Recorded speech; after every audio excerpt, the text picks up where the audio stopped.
Good morning, kids. Today we're going to have a review about ancient Egypt. This is going to help you get ready for the quiz that you're going to take. Remember, you can always come back and look at these slides several times until you're ready for the quiz. So let's get started. So we've learned about 3 different civilizations. We learned about Mesopotamia, we learned about the Indus Valley, and then we learned about ancient Egypt. And remember that Egypt is located in Africa, the north of Africa. And ancient Egypt was divided into 2 distinct regions, Upper Egypt and Lower Egypt. Remember, we talked about how the Nile River flows in this direction, okay? And that's why the southern part is considered Upper Egypt and the northern part is considered Lower Egypt. We also talked about how the Nile is the longest river in the world and it flows towards the Mediterranean Sea. And near the sea, it branches into a delta. Remember, we talked that it has like a V shape. And as it does that, it deposits silt, which was that very rich soil, and that's why it makes it very fertile. And it used to flood at the same time of the year every year. That's why Egyptians were able to predict patterns to make their crops grow better. And the farmers prepared and planted crops. So we also talked about the geography of the Nile Valley. Here you can look at a picture. There was rich land that was irrigated and that allowed them to grow wheat and flax. And the yearly floods were eagerly awaited. So these floods soaked the land and deposited this layer of rich silt. Also, the Nile River allowed them to trade. The ancient Egyptians cultivated and traded many products. Among some of them were wheat, flax, papyrus, and these trades between various countries allowed the River Nile to make Egypt into a very wealthy nation. And they used the Nile as a highway. Nile was also important for their spiritual life. It was thought to be the gateway from life to death and afterlife. And remember that we talked about Ra, which was the god sun, and they said that at the east was the place of birth and sunrise, and then it moved towards the west, which was the place of death and sunset. The pyramids were always located on the west bank of the river. Egyptians had specialized jobs. That's one element of every civilization, right? So there were farmers, there were scribes. Remember, scribes were the ones that wrote and kept record. There were artisans who would build houses or temples. Some made pottery, mats, furniture, clothes, jewelry. And so, aside for farmers and scribes and artisans, there were also traders who took Egyptian products and they would bring exotic woods or animal skins and live animals and trade them. That's why this was a very wealthy civilization. Another element of civilization is the social structure. Remember how the level of importance that they gave to people depending on who they were or what they did. So the most important one was the pharaoh, then came the priests and nobles, then came the scribes, then the artisans, then the peasants, farmers, and workers, and finally the servants and slaves. Those were at the bottom of the pyramid, the least important of all. As I said, slaves were at the bottom of the society. They were people who owed a debt or had committed a crime or were captured in wars, so they were probably from other nations.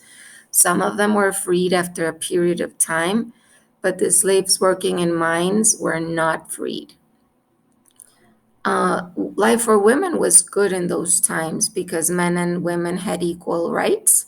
Their main job was to take care of the children. Some other things they did was work in the fields or to weave clothes, and some even rose to important positions like queens or even pharaohs. Childhood was really fun. They played with toys like dolls, animal figures, board games, balls, and marbles. Parents made toys from wood and clay, and wealthy kids went to school, and their teachers were scribes and priests. Other kids learned the jobs from their parents, and they got married when they were in their early teen years. They didn't wear too much clothes because it was really hot. Women wear tunics, and children, most of the times, nothing at all. They had dark skin, which would protect them from the sun, and short hair. Sometimes they even shaved it off, but they wore wigs that were human hair. And the laundry was done in the Nile. Men were the ones that did the laundry in case there would be crocodile attacks. And then both women and men wore makeup, which came from plants and minerals. They especially used eyeliner to look, and to protect them from the sun. Um, Historians divide ancient Egypt into three periods: the Old Kingdom, the Middle Kingdom, and the New Kingdom.